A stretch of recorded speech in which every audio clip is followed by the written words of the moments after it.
Welcome to Chronic Choices, Critical Voices, a discussion series that brings together diverse perspectives on health, policy, and the lived experiences of millions of Americans managing one or more chronic conditions. I'm Ken Thorpe, professor of health policy and management at the Rollins School of Public Health at Emory University and honorary chair of the Partnership to Fight Chronic Disease. In this discussion series, we're talking with important stakeholders across the healthcare continuum who know that innovation, coverage, and access are all critical components of improving overall health outcomes for people living with chronic conditions. Today, I'm happy to welcome Daneen Sekoni, Vice President of Policy and Advocacy at Cancer Support Community.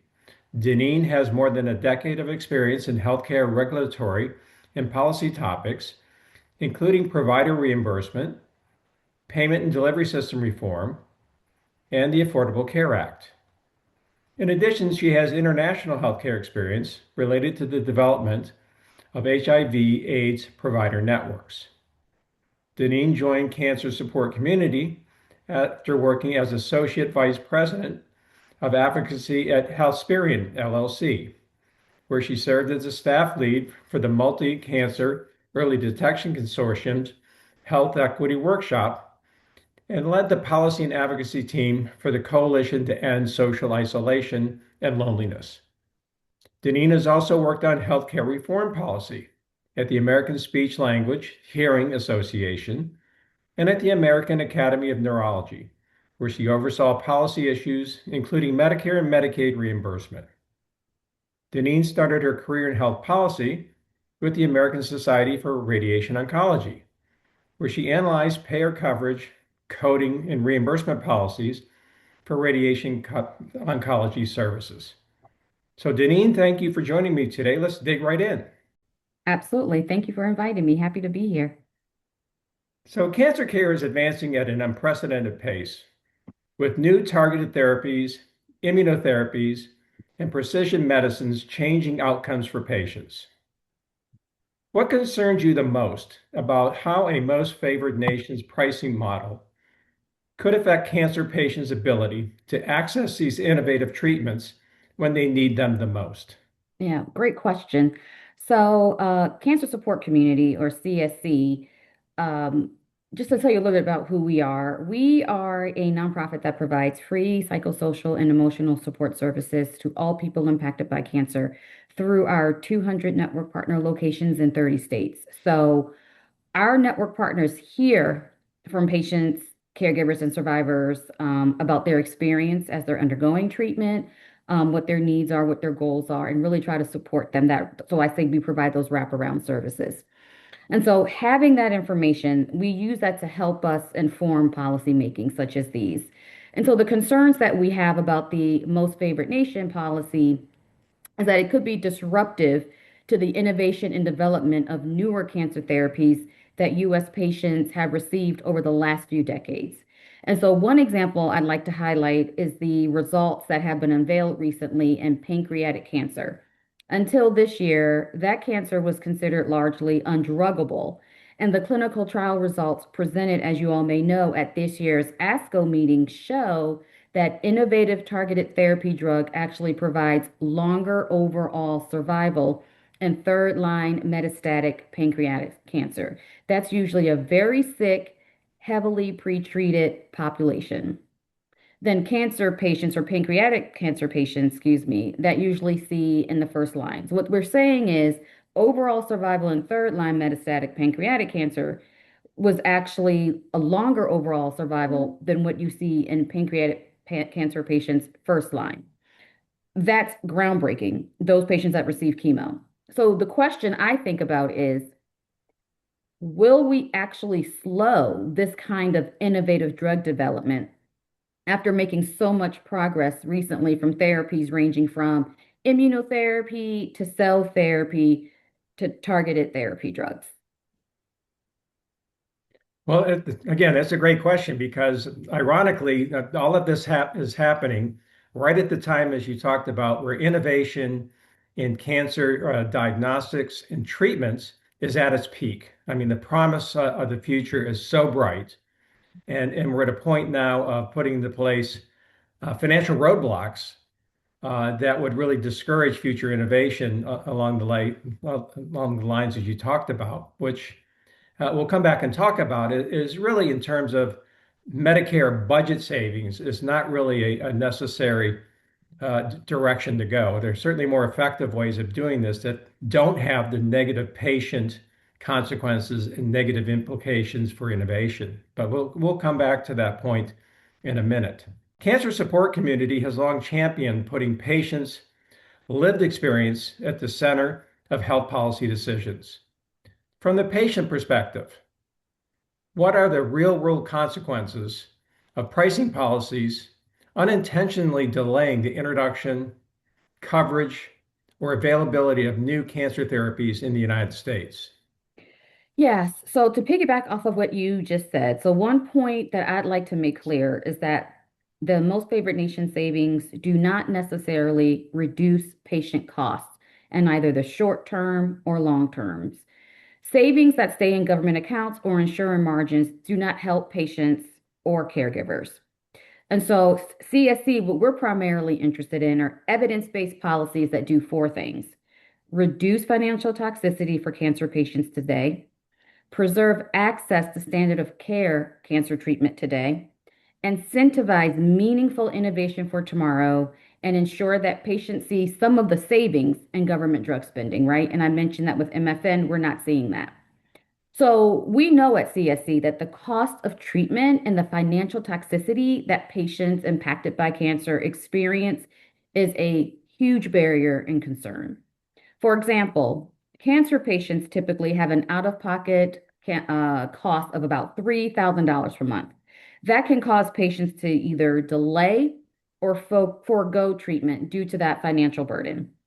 We also know that about 50% of cancer patients experience financial toxicity, and they have a higher chance of worsened outcomes, worsened quality of life, and a higher adjusted mortality risk, right? And that could be due to the delay or foregoing treatment altogether.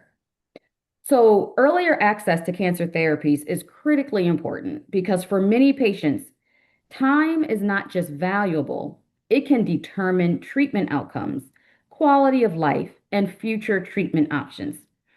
And the last thing they should have to face is unnecessary delays in accessing these promising new treatments.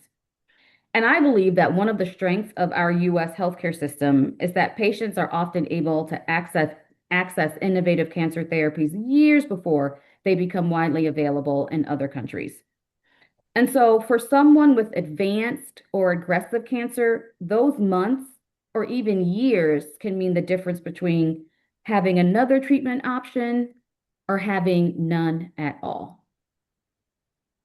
Well, you raise a really an important point here because from a patient's perspective, this MFN set of proposals and initiatives really don't have much of an impact on patients. The Inflation Reduction Act, as we all know, capped what patients in the Medicare Part D program pay out of pocket at $2,100 a year.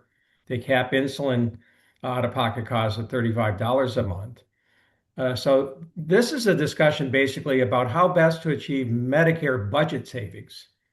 And there are certainly more effective ways of achieving Medicare budget savings that CMS has already pursued in some of their experiments in Vermont and Maryland Mhm. that generate much bigger reductions in Medicare expenditures without the deleterious impacts on patients. And in fact, they improve patients' health and don't have the discouraging impact on innovation. So we need to recenter this discussion on what it's really about, which is really a Medicare budget discussion about how best to achieve those. And certainly from my perspective, this MFN direction is really one that is really not even close to being the best approach to achieve budget savings that we have on the table. Many cancer patients already face significant financial, emotional, and logistical barriers throughout their treatment journey. Right now in the US, we have much earlier access to cancer therapies than most other countries. Why is that so important? And what do you see at stake by importing pricing policies from other countries with MFN pricing policies? Yeah, so I mentioned that at Cancer Support Community, we provide free psychosocial and emotional support services, right? And so what we hear often is that one of the biggest unmet needs for a cancer patient or a survivor is mental health. And so I say that because when you talk to me about like, why is it so important that we have earlier access to cancer therapies than other countries? One thing I can talk about is that we know through our cancer experience registry and our research department, the cancer-related distress that comes along with accessing and affording treatment is top of mind for patients, for their families, right? And we also know what hope means to people impacted by cancer. And hope of earlier treatment can provide access. It could provide meeting their quality of life goals if that means, being able to be well enough to continue working if that's the goal, or being able to attend a loved one's wedding. That's what earlier access means from the perspective of working at Cancer Support Community and supporting patients. So we're talking about that from how that benefits patients, but we also know that there's a benefit to the system, right? Earlier access can also drive innovation. And so what I mean by that is when a patient is able to benefit from breakthrough therapy sooner, clinicians can gain real world experience, researchers may be able to generate additional evidence, and manufacturers may be incentivized to continue investing in the next generation of treatments. This creates a cycle that I believe ultimately benefits both patients in the US and around the world. And my concern, and I think you kind of talked about this earlier, about MFN pricing is that it's actually derived from countries that use very different systems to set drug prices. And there are many reasons that MFN pricing, I believe, is systematically incompatible with our healthcare system.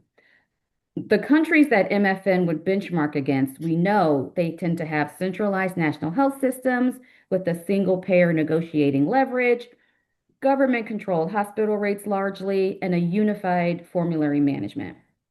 We have none of that in our surrounding infrastructure in the US. So, what we would be doing is importing price tags while rejecting the entire system that produced it. Also, many of the countries that MFN benchmarks against, they use centralized HTAs or health technology assessments that include the use of quality adjusted life years or QALYs to determine whether a drug's price is acceptable. Cancer Support Community has long opposed the use of QALYs. We know that Congress has repeatedly rejected the use of quality-based valuation in programs like the Affordable Care Act and even the Medicare Drug Price Negotiation Program because the quality tends to provide a lower valuation of people with disabilities or chronic diseases. And so when MFN imports that resulting price, it's also importing the quality judgment embedded within it. So it's just wrong on so many levels, as I just explained.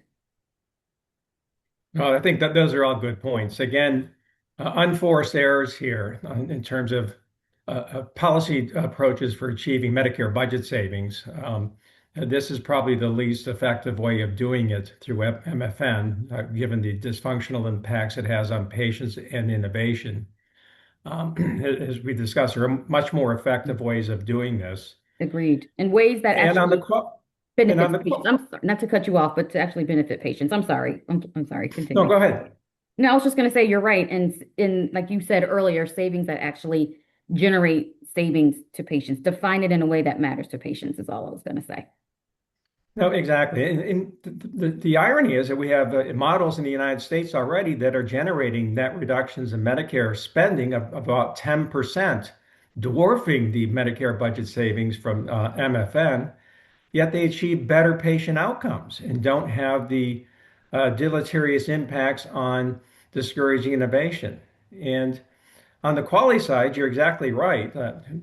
They are not supposed to be importing and using qualities in setting drug prices, but that's exactly what we're doing. Yes. We're importing foreign preferences, which the qualities are. They're patient trade-offs on different states of health in different countries in Europe.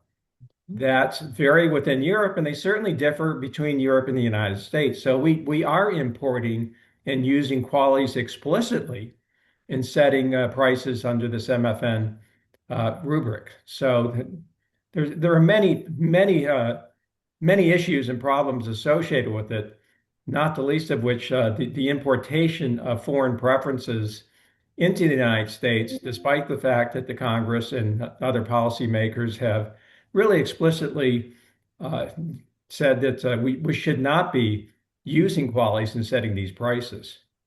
Absolutely. Health equity has been a defining priority throughout your career.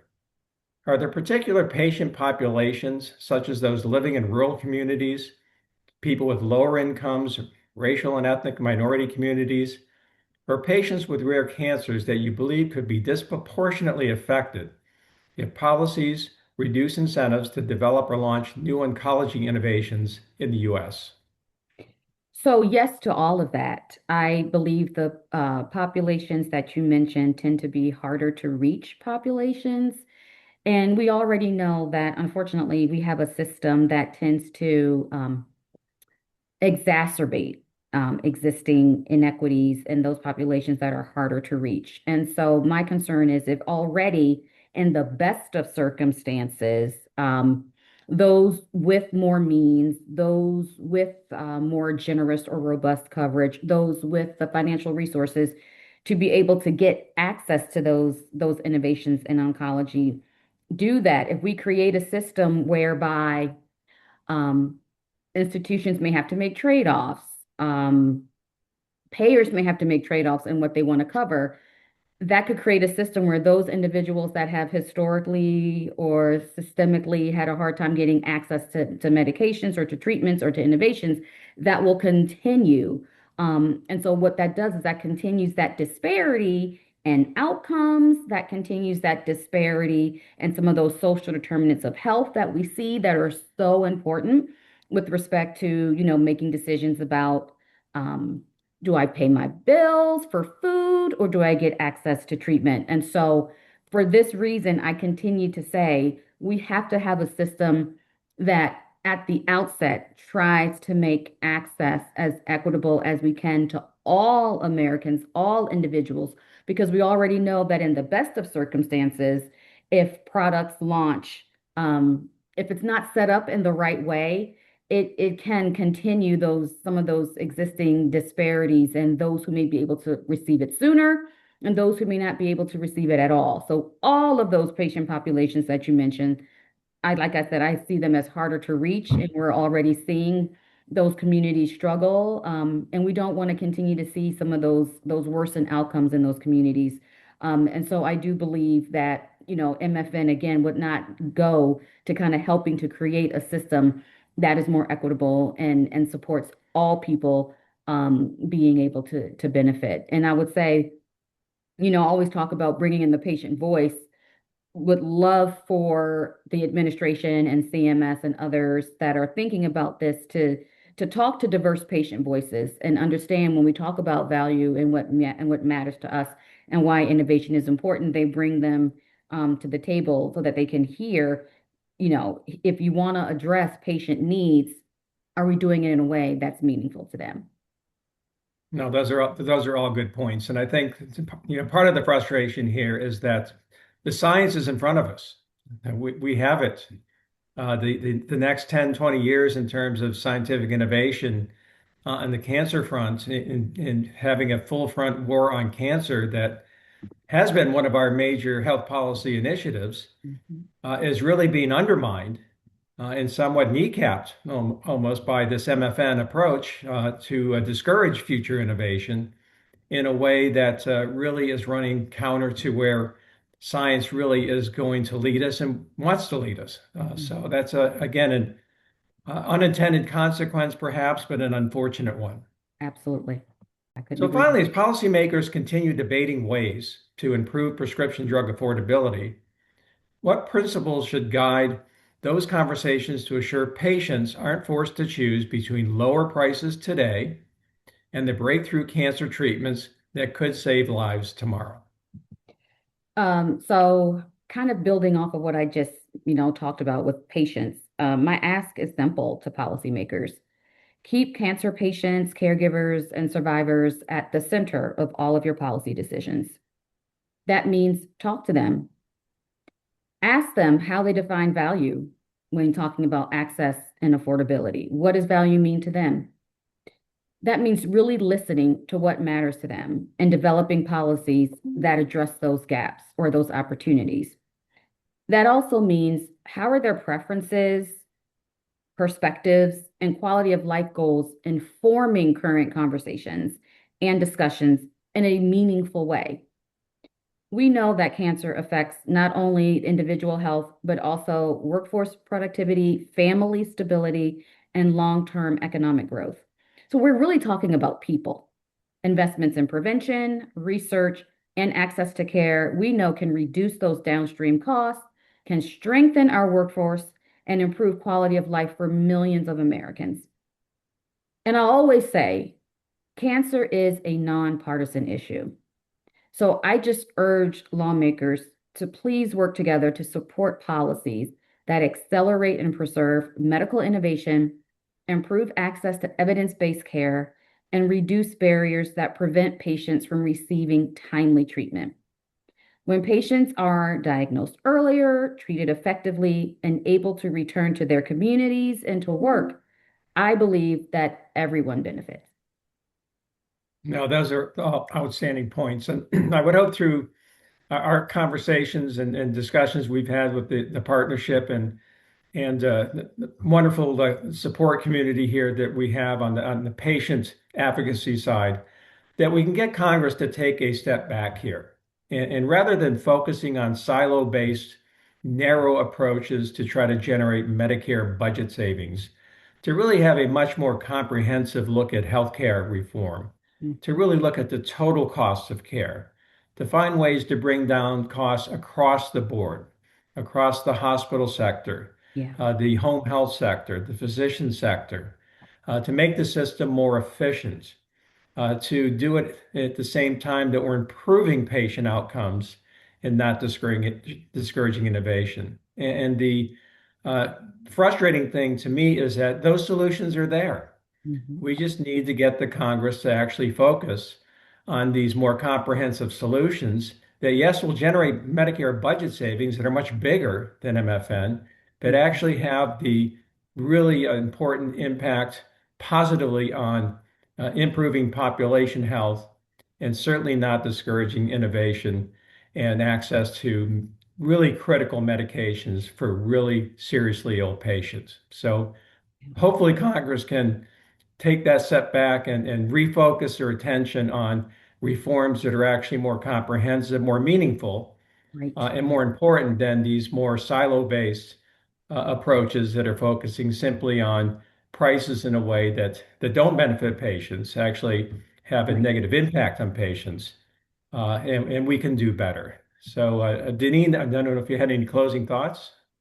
No, I agree with everything you just said, about, Congress working together in a way where it's comprehensive reform.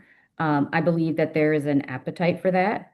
Patient advocacy groups and patients were always there and ready to have those conversations, and we have ideas. Just implore Congress, and policymakers to ask us, be receptive to what we have to say and try to, like I said, to design policies in a way that really matters to patients and can really help move that needle forward, in terms of outcomes. And when we think about comprehensive reform, we're also talking about those social determinants of health and those wider determinants of health, if we really want to see long-term health outcomes for every individual. Completely agree. And the frustration is that the solutions are there. So Yes, we at the partnership would be happy to talk to policymakers about those broader solutions. And Daneen, we look forward to continue to partner with you. So Daneen certainly. Sekoni from Cancer Support Community, thank you so much for spending the time with us. And we look forward to continue to partner to bring forward the patient's voice in this discussion. So thank you so Likewise. much. Thank you.